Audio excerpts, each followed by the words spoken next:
welcome to another exciting episode of NTV Seeds of Gold. Today we are bound to prove that where there is a will, there is always a way to cultivate abundance, and even in the most unlikely of places.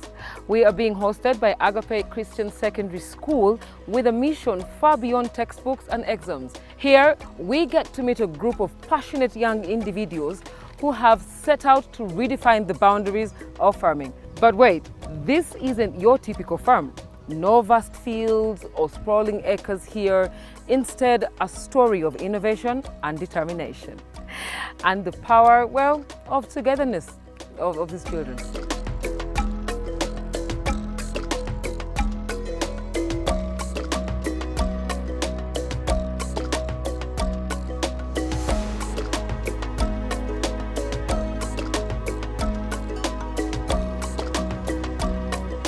Here it's where we collect all the fresh cow dung in here, and it is processed.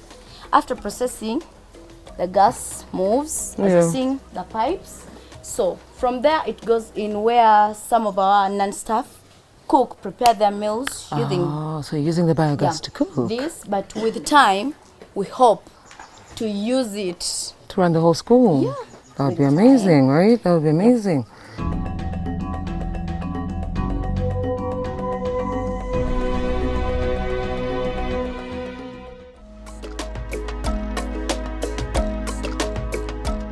So even scripture knows that when you groom a child, they grow up to be better.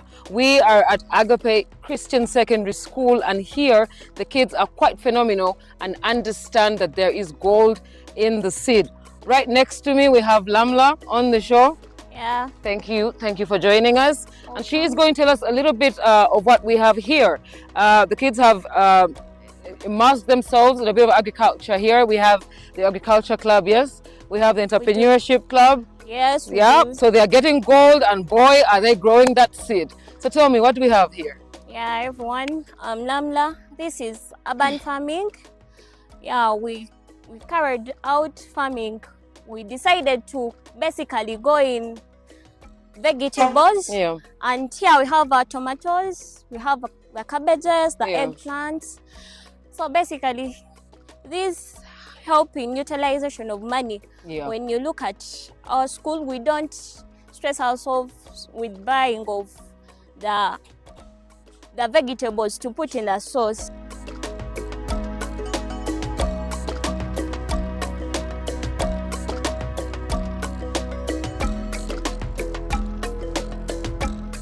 So as students, you're definitely learning that this could help neutralize expenditure at home.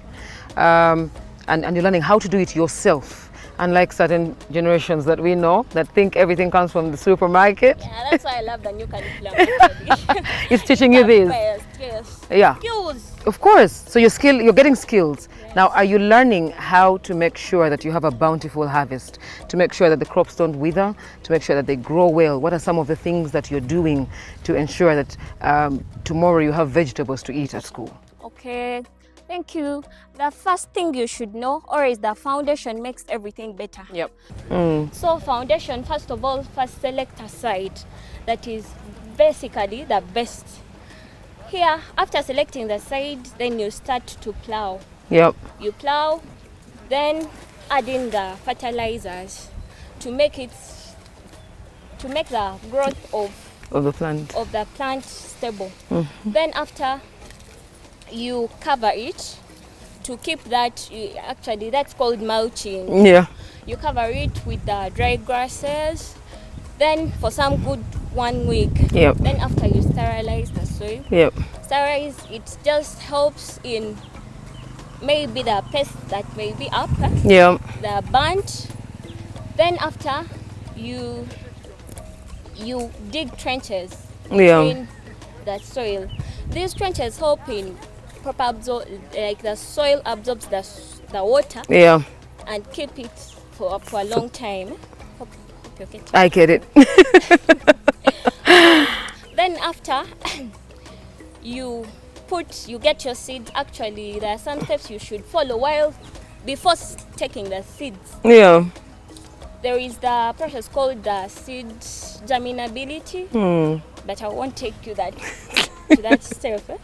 Then you decide, after getting the proper seeds to use, you use your hands, don't use the hoe. Yeah. Then use your hands, you cover it, then start building the stalls, the poles. Yes. Then after you cover up with the stalls, then add the dry grasses. Yeah. That's a nursery bed, guys. It's done. Then it's done. But here at Agape, we did it differently. I told you it's urban farming. So we decided to put our seedlings in the sacks. Yeah. The sacks and the bottles, because we have a small scale, guys. Then when you're about to transplant them, use this. It's called plow soil. You add the soil with the manure. Yeah. Then you put them in the sack. Are we two? Yes. Okay. Then you put them in a sack. Then you keep them again for some long time. After transplant your seed. Actually, this should be done always in the evening. Yeah. Yeah. You transplant them. You take them to where you would wish them to be. And what a life it is. Despite the limited space, these students are proving that with determination and ingenuity, abundance can flourish anywhere. From juicy tomatoes to crisp cabbages and even the humble banana tree gracing these grounds, the school farm is a true depiction of the power of innovation and teamwork. Here we have Spuma, and we can take care of the school. And we have the eggplant. Yeah, the eggplant. You can see. Then we have here our maize. The reason why we decided to put the maize, it's because we wanted to do intercropping. Intercropping is just planting of different species of the plants. Then we decided to put the distance between them. Hope you're seeing. I can see. The distance just to reduce the competition for the nutrients. Yeah. Yeah. Then we also have, I told you, it's all intercropping. Then we have our banana. Our banana, it's always deep down. Yeah. Like the pit is always that deep. Yeah. Because when it grows up, there is always that absorption of the nutrients. So Yes. we have to give it space. Yeah. Yeah. Make it a little bit deeper. Yeah. I see you also have green papers as well. Yeah, we have just now when it comes to sauce at school. You're sorted. We are sorted, we're done. Look at how healthy it is. Look. Yeah. Well, that's amazing. Then we have our cabbages. Then you might ask yourself, how do you check whether it's that Ready. mature or no? Yeah. Yeah, it's always hard. Like these ones are not yet. You can hear the sound. Yeah. Yeah, they are not So yet. just a few more days, weeks, Some 2 weeks. and then we'll be ready Yes. to harvest and enjoy. Enjoy. Hey, I told you have the best here. Okay. Then And we have here, the bell onions. you have the onion. Yeah. Clearly your sauce is sorted. You are not lying. Just know. Yeah. And I see a bit of cassava. Yeah, cassava. So basically you're on a serious good diet in the school, A aren't you? very, very good one. Guys, just come and join us because we have the best. Well, that's amazing. It doesn't stop there. There is also a dairy section where students learn about milk production and how to harvest it. So here with me, we have Anne Nansubuga, and she's going to take us through a bit of the animal husbandry here at the school. Hi, Anne. Hi. It's nice to have you on the show. Thank you. Okay. So what do we have here? Here we have animal rearing, definitely cattle keeping. Yeah. Okay. Cattle keeping. So take us through how is this relevant to you as a student? Okay, definitely this is relevant to me because I don't only learn, when I come to school, I don't learn only class content. I learn this too. Yeah. I learn how to take care of animals. Definitely, it adds more value to me. Yeah. To an extent that, in fact, if I'm to go outside there, after my school here and I don't have a job there, I can simply turn to this. Yes. Yeah, because it's easy, it's enjoyable, and I can work good money without waiting for white-collar jobs. Yeah, exactly, because the show is Seeds of Gold. So we're trying to tell people that there is money in farming. There is a huge future in farming. So we have the cows here. Yeah. I believe to get the money, to see the value of the cow, we're not just looking at the meat. There is more to the cow. A lot. What do you guys get from the cows? Well, here at school, for the case of agriculture club and entrepreneurship club, we get money. Yeah. After selling our milk product to our school canteen, they give us money because we sell them 5 liters, and they give us almost like 200,000 shillings because they use a lot. And then on weekends, like Saturdays, we get free ice cream. You make ice cream for the kids? Yeah, to cover up on our dietary, and you know, that's you're seeing me healthy. I know. Yeah. So not only meat product, but milk product. And then later on, if you have your animals out there, simply you can get hides, you know, for leather work. But of course. So what is your typical day? Say it's your turn to come here. What's your typical day on the farm? How do you take care of the animals to make sure that you get those things that you know you can get from them? As you can see them, first of all, they're clean. Yes. So we have to clean their kraal, definitely their house, keep it tidy. Yeah. And then the animals, we have to give them a clean, quick wash, definitely. And then you just make sure even their feeding area, as you can see, we only have their food here, right? And then dipping them, and you know. Yeah. I see that you, with the feed, do you have these grown here or are you buying? Definitely, that side you can see we have food for these animals, but for the mechanized stuff, we have to buy them outside and mix with the food, like the salt. Yes. We have to buy for them, but definitely this green, we get it from here. You're growing it yourself? Yeah. So they plant the food, they mince the food as well. And these kids are so skilled, they do it themselves. I have Edwin with me. Yeah. Hi. It's nice to have you on the show, Edwin. Thank you. So you are going to take us through this mechanic. Yeah? Yeah. This is something that is used to mince the feed for the cows. Yeah, right. Okay, so talk to me about it. This machine is called a pasture chopper, and like we use it once in a day, and we don't put much of the grass because it may overload inside here. Because when you look here inside, there is something like which cuts the grass. So we just put a little bit, we don't put much. Yeah. So right now we have Jackson and he's going to take us through, what's the machine called? It's called the grass grinder. Okay. As you see the grass, it has a hard stem. Okay. And this stem might be dangerous to the digestion of the cows. So if we grind it, it's very easy for us.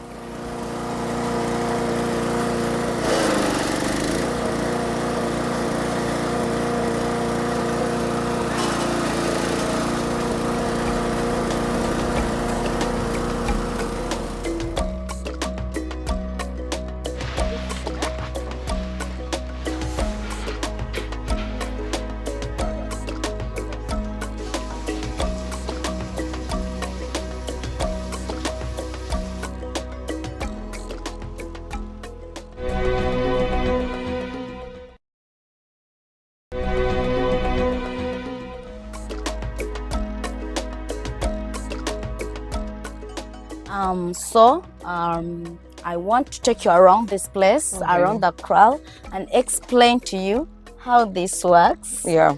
Where they sleep, where they clean, definitely, you know, and everything. So we shall start from here, definitely. So we are seeing this water, it's treated. Okay. So this water is here to dip our gumboots when we are getting in here. Guess why? Because we are killing germs to keep the animals safe. Just that we can keep a human being safe. Okay. So you can try. Good job. Yes. Okay, I'll do too. Definitely, this is where our cows be. These This section here and the other one, we have little ones, the calves. That's where they sleep to also keep their safety. And then here we are, these cows. So here is where they stand when they're eating and relaxing. And as you see, this place is wet. It's having urine and water because they keep on cleaning. But you see this part, the trench, this is urine. Because this place, we built it slanted to allow urine collect and move to be used for the further use, maybe biogas production and so on. And then when you look at this side, we're having rice husks. These are the beddings for the cows. They sleep here, you're seeing them clean, and then we protect them from diseases. So when they get dirty, maybe when they start rotting, dirty, we have to remove and place and put with others. New ones to keep them free of germs. And then you can have a look behind. You're seeing a heap of waste. Definitely that is manure. We use that for our gardens. We have gardens, banana plantations around, cabbage and so on and so on. So we take those to our gardens. Definitely we don't have to buy manure. So we are good to go. Our animals are so productive, not milk only. Remember? With the manure, they're giving you manure as well. So you're taking advantage of them fully and wholly. But while taking care of them. Definitely. Well, that's impressive, isn't it?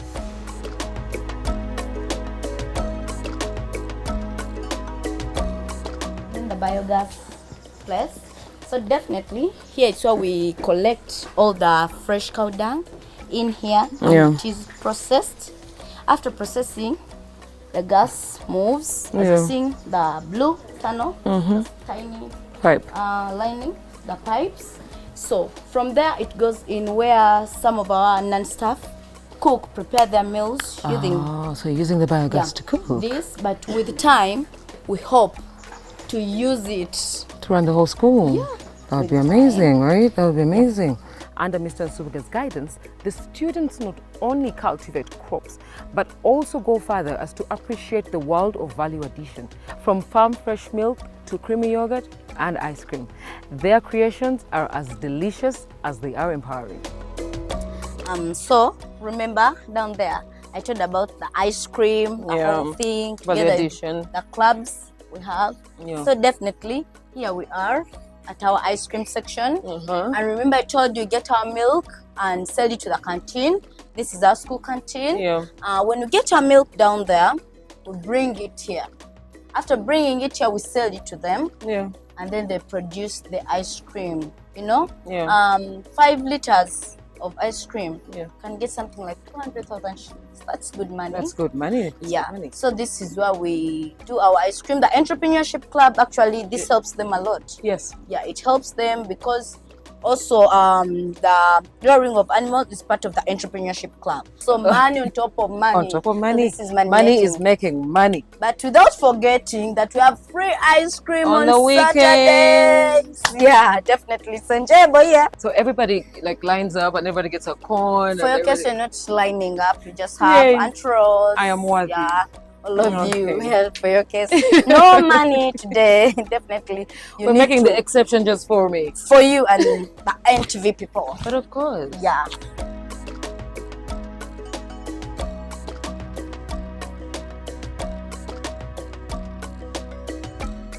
The seeds of gold can be tasted. They can be felt. They can be seen. It doesn't get any better than this, guys. Come on. It's truly heartwarming to see these young farmers revel in the fruits of their labor, isn't it? So through hands-on experience and insightful teachings, the school is sowing seeds of self-sustainability and resilience in its students, preparing them for both academic success and a life beyond these walls. It's very imperative, for the new curriculum. As the government, they came up with the new curriculum, they tried to change it from the old fashion to the new way of going. So this kind of thing, it is imparting more of the skills, as we call it the competence-based curriculum. Of course. So we look at the competence, what the child gets out of this new curriculum. So we are giving more of the knowledge than imparting the skills. Of course. Now, as you have seen, whatever we have done in the school here, the child, even if when he doesn't take more of the knowledge and gets the skills out of this, he can or she can survive Yeah. in the daily life in the whole world. Yes. So this kind of thing, that whatever we are doing here at school, is very, very important. Just look at the backbone of Africa. Yeah. It is more of agriculture. Agriculture. 80% of the Africans, we must handle the issue of agriculture. So whenever you come up with this kind of thing, then you are really in for what we deserve to do. So meet Mr. Hodin Subuga, the visionary director of Agape Christian Secondary School, whose passion for sustainable living has ignited a movement within these walls. We have been impressed with the children. So what inspired all this? Thank you so much. The students that we have here, I came to realize that when they leave the school, some of them don't get a chance to go to higher institutions. Yeah. And so I thought about this and say, hey, I think we can teach them life skills. Yeah. This is a life skill. When the child learns how to plant tomatoes, how to grow eggplants, even if they don't go further in education, this is something they can do home and make a living And survive on. get inspired and survive on this. Yeah, I see. So it's impressive, but does it come with some challenges? Not really, Yeah. not really, because we try to stay as organic as we can. Yes. We don't use a lot of herbicides. We try to use whatever is in our means. The water source at this place is at the school. Yes. We dug the well for ourselves, so the water doesn't cost us. Yes. So, and also the children, they are challenged to love farming. They are not forced to come here. Of course. As you could see, everybody was happy. Yeah. When they come here, we don't have to pull them. They just excited. They are just excited to come here Yes. and work in their gardens. This is their pride. So investment. You had to put in a bit of money into this.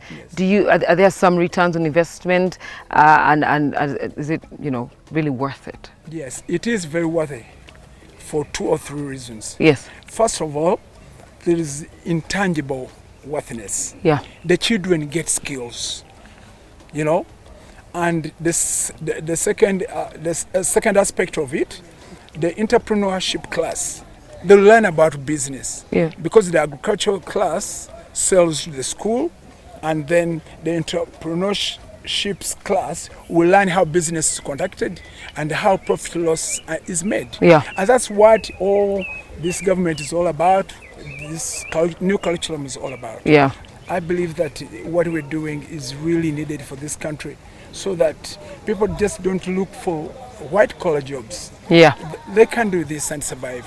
For example, some people have small homes and they don't have a big land. Yeah. But if you look at this place here, it's like 10 feet by 10 feet. Yeah. And you could harvest a lot of tomatoes. Tomatoes, there. yeah. And as we speak, 500,000 for the box of tomatoes. So even we saw that we're planting we plants in the bags and in tins. Yes. Even if you don't have a garden, you could put on a veranda wherever you rent. Yeah. And do this. And you get it. Yeah, it's not rocket science. Everybody can do it. I see. Well, that's all we had for you today. See you again next week. Don't forget to keep those comments coming in. #NTV Seeds of Gold.